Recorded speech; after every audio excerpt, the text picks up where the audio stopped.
بابا آج 23 مارچ ہے، یوم پاکستان، لیکن یہ وہ پاکستان نہیں ہے جس کا علامہ اقبال نے سوچا تھا اور قائد اعظم نے اس کے لیے محنت کی تھی۔ ہاں پاپا، ہم نے پڑھا ہے کہ بہت زیادہ لوگوں نے پاکستان کے لیے قربانیاں دی تھی، ٹرینوں کی ٹرینیں بھر کے آئی تھی پاکستان کی خاطر۔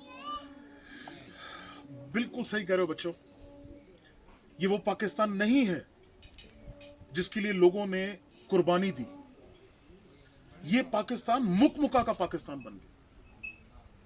ہم جو مقصد تھا اس ملک کو بنانے کا بھول چکے ہیں۔ عوام نے اپنے حکمرانوں کو کھلی چھوٹ دی ہوئی، جو مرضی کریں، کوئی پوچھنے والا نہیں ہے۔ میں کل وہ کرپشن کا بادشاہ زرداری، میں کل اس کی وہ انٹرویو دیکھ رہا تھا، دھمکیاں دے رہا ہے اداروں کو، حکومت کو۔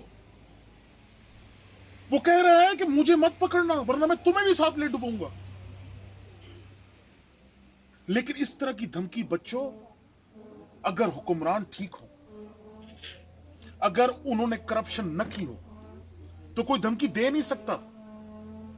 یہ دھمکی دے اس وجہ سے رہا ہے نیشنل ٹیلی ویژن پہ بیٹھ کے عوام کے سامنے، کیونکہ اس کو پتا ہے کہ یہ بھی اس کے سامنے ننگے ہیں۔ اور اس کا تم اندازہ لگاؤ، وہ جو پیناما کیس کورٹ میں چل رہا ہے بچوں، اس کے بارے میں کل زرداری صاحب فرماتے ہیں، کرپشن کے چیمپئن، کہ اس کا ایک فال آؤٹ ہوگا۔ ہے جی، فال آؤٹ کیا ہوگا؟ اس کو پتا ہے کہ اگر پیناما کا ٹرائل کا کیس اس قوم کے حق میں آیا تو سب کے سب ٹنگے جائیں گے، سب کے سب احتساب کے دائرے میں آئیں گے۔ ان کی جان نکلی ہوئی ہے، یہ نیشنل ٹیلی ویژن پہ بیٹھ کے اداروں کو بدنام کر رہے ہیں۔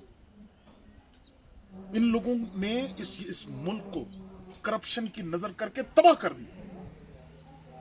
لیکن بابا ابھی بھی بہت لوگ ان کو سپورٹ کرتے ہیں، ان کو ووٹ دینے کے لیے تیار ہیں۔ اور بیٹا یہی تو مسئلہ ہے، یہی تو پرابلم ہے۔ میں سمجھتا ہوں بہت لوگوں کو سمجھ آ رہی ہے، ان کا مکمکا، ان کا یہ جو نورا کشتی، یہ سب کے سامنے کلیئر ہو رہی ہے۔ لیکن ابھی بھی کچھ لوگ ہیں جی، گھر میں 2 بیٹے بے روزگار بیٹھے ہوں گے، بجلی آ نہیں رہی ہوگی، جنریٹر کے لیے مارے مارے پھر رہے ہوں گے، یو پی ایس کے لیے مارے مارے پھر رہے ہوں گے، تھانے میں جائیں گے 2 ٹکے کی اوقات نہیں ہوگی، ہیں جی، کرسی تو کوئی دے گا نہیں ان کو، لیکن ووٹ جو ہے پٹواری ہے نا، تو ووٹ انہیں کو دینا ہے۔ ان کو بھی آئے گی سمجھ، اگر ان کو نہ آئی نا تو ان کی اگلی نسلوں کو تو ضرور آئے گی۔ بہت ڈرامے کر لیے انہوں نے۔ ایک چیز جو ٹیلی ویژن لے کر آیا وہ یہ آیا کہ ان کو ایکسپوز کر دیا، سب کے سامنے ان کی نورا کشتی، ان کا مکمکا کلیئر ہے، چھپا نہیں سکتے اب۔ تو تم لوگ بچوں، تم لوگ اس ملک سے امید مت کھونا۔ یہ قائد اعظم نے یہ ملک جو محنت کر کے، جو اس وقت کے مسلمانوں نے محنت کر کے یہ ملک بنایا، وہ اس وجہ سے بنایا ہے کہ تم لوگ ایک عزت کی زندگی اس ملک میں گزار سکو۔ ایک ایسا ملک ہو یہ جہاں انصاف ہو، جہاں میرٹ ہو، تمہارا حق کوئی نہ کھا سکے۔ ٹھیک ہے، تو امید نہ کھونا، بہتری کی طرف ہم نے جانا ہے اور انشاءاللہ جا رہے ہیں۔ ہم ان ناسوروں سے چھٹکارا حاصل کریں گے۔ So our vote is for Pakistan, our vote is for Pakistan, our vote is for Pakistan, Pakistan زندہ باد۔ زندہ باد۔